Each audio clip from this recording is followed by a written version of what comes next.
这些天啊，刚开完那场轰轰烈烈的中央经济工作会议，商务部就给咱们透露了一个好消息：2024年中国实际使用外资金额8262.5亿元，同比下降27.1%。官老爷们说这叫稳外资，我看是要把外资给稳得彻底消失了。大家知道这27.1%是什么概念吗？这可是1990年以来降幅最大的一年，比2023年8%的降幅足足翻了3倍还多。要是把这个数据换算成美元，那就更惨了，1149.3亿美元，直接跌回到2010年的水平。这么说吧，胡锦涛执政时期的最后几年，中国都能保持2000亿美元以上的外资流入，现在倒好，直接腰斩。最逗的是，商务部还美其名曰什么新设立外商投资企业59080家，同比增长9.9%。这不就跟你去超市扫货一样吗？架子上摆的东西再多，不花钱买有啥用？外企是多了，但投的钱却越来越少，这不就说明人家都是来摆摊唱戏的吗？更值得玩味的是那张高技术制造业的成绩单。官方数据告诉我们，去年高技术制造业实际使用外资962.9亿元，占比11.7%。咱们算算账啊，2023年这个数字是1276亿元，占比12.1%。这么说，不光是总量在跌，连占比都下降了。这不就说明连那些高科技外企也在悄悄溜走吗？你要说外资为啥要跑，那可就说来话长了。环球报不是刚做了个46国全球民调吗？说是63%的受访者对中国有好感，非洲国家更是高达84%的好感度。但问题来了，有好感的怎么不来投资呢？难道这些民调对象都是在非洲放羊的牧民，而不是那些掌握资本的企业家？所以我就想啊，这不禁让我对环球报这个调查产生了一丝丝怀疑，你该不会是专门找些对中国没什么了解的普通民众调查吧？要不然怎么解释明明大家都说中国好，钱却偏偏往外跑呢？看看那些还在中国的外企吧，日子也不好过。以河南为例，2024年前10个月，外企进出口总额比上年同期暴跌了31.95%。为啥？就因为富士康这个所谓的血汗工厂搬去了印度，上下游企业一窝蜂的跟着跑了。说实在的，外资撤离带来的影响远不止这些数字那么简单。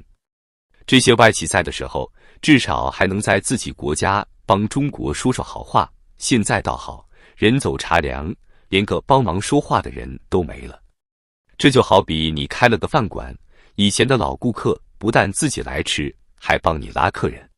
现在倒好，不光自己不来了，看到别人要来还要说，哎呀，那家店现在不行了，别去了，这生意能好才怪呢。让我们看看这些资金都是怎么跑掉的。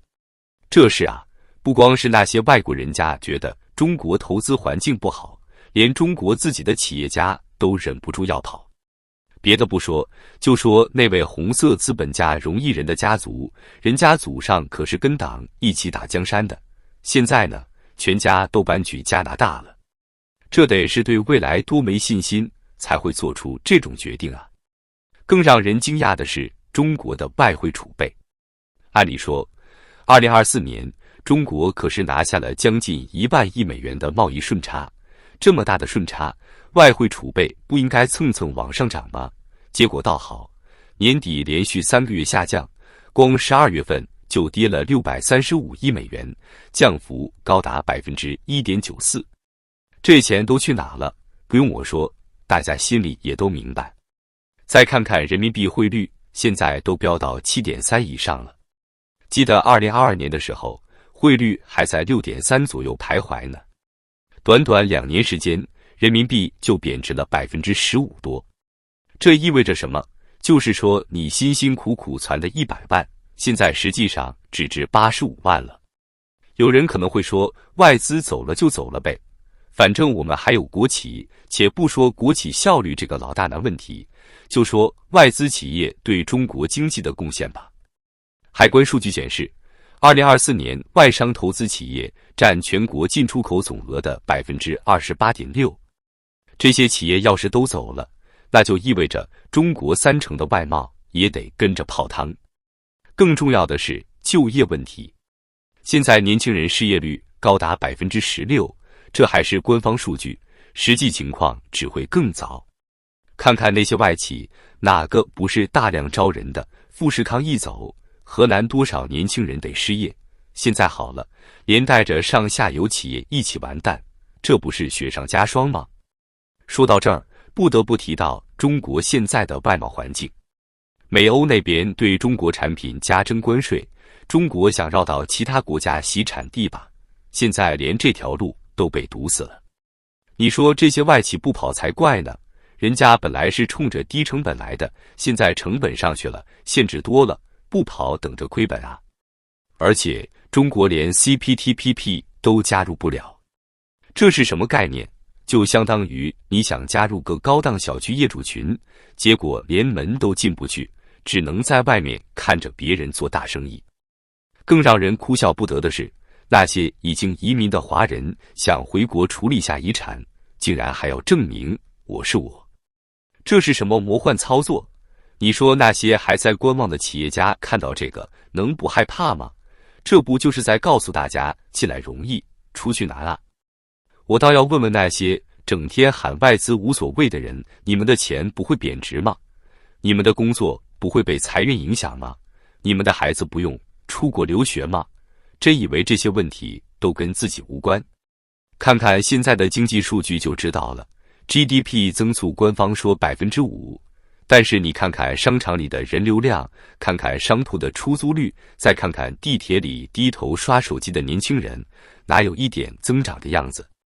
让我们看看政府是怎么应对的。最近啊，我发现一个有意思的现象，最高官媒终生连发3篇文章，突然变得特别温柔，对美国那叫一个友好，甚至还发文说美国是伟大的国家，这转变也太快了吧。前几个月不还在骂美帝国主义吗？这会儿就改口说人家伟大了。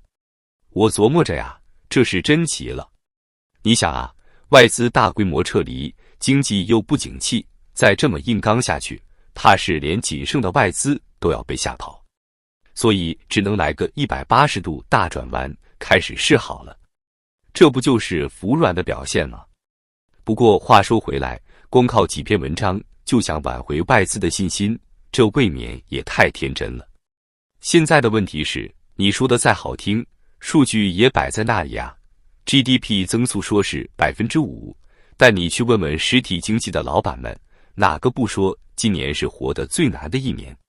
前几天我看到一个滴滴司机的采访，特别有意思。人家说能挣到够吃饭的钱就不错了，别提什么增长不增长的。一个在北京开了20多年广告公司的老板也说，2024年是他这辈子最惨的一年。这些都是最真实的市场反馈啊。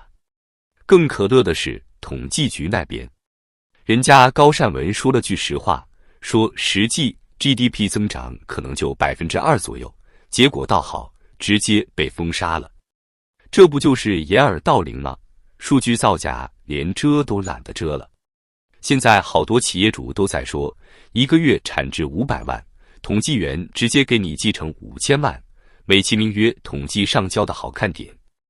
我就想问问，现在工业生产者出厂价格 PPI 都跌了 2.2% 了， CPI 也是零增长，失业率居高不下，这经济到底是怎么增长 5% 的？这不是睁眼说瞎话吗？最讽刺的是什么呢？就在中国信心满满的宣布 GDP 增长 5% 的时候，人民银行却在不停的降息降准。去年光降准就来了好几次，现在1年期存款利率只有 0.8%， 10年期国债收益率低于 1.6%。 我就问问，如果经济真的这么好，为啥要不停的放水？这不是自己打自己的脸吗？说实话，看到这些数据和政策，我真替那些还在观望的外资企业担心。